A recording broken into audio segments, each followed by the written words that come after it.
छत्रपती संभाजीनगरमध्ये शिक्षण मंडळाच्या कामकाजावर मोठा परिणाम करणारी घडामोड समोर आली आहे। 10वी आणि 12वीच्या परीक्षा प्रक्रियेशी संबंधित विभागीय कार्यालयातील कर्मचारी आता आंदोलनाच्या भूमिकेत गेलेत। 20 एप्रिलपासून टप्प्याटप्प्याने आंदोलन छेडण्याचा इशारा देण्यात आला होता, त्यामुळे निकाल प्रक्रियेवर परिणाम होण्याची शक्यता वर्तवली जाते।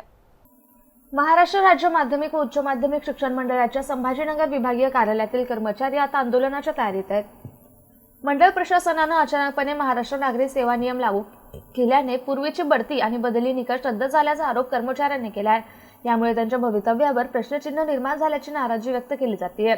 तसेच मंडळातील 591 पदांपैकी तब्बल 386 पदे रिक्त असल्यामुळे उर्वरित कर्मचाऱ्यांवर प्रचंड कामाचा ताण पडतोय। वारंवार पाठपुरावा करूनही प्रश्न न सुटल्याने कर्मचाऱ्यांनी आंदोलनाचा मार्ग स्वीकारलाय। या आंदोलनाच्या सुरुवातीला काळ्या फिती लावून निषेध, वर्क टू रूल, अतिरिक्त कामावर बहिष्कार आणि लेखनी बंद आंदोलन करण्यात येणार आहे। पुढील टप्प्यात सामुदायिक उशिरा येणे आणि अखेरीस बेमुदत कामबंद आंदोलनाचा इशारा देण्यात आलाय।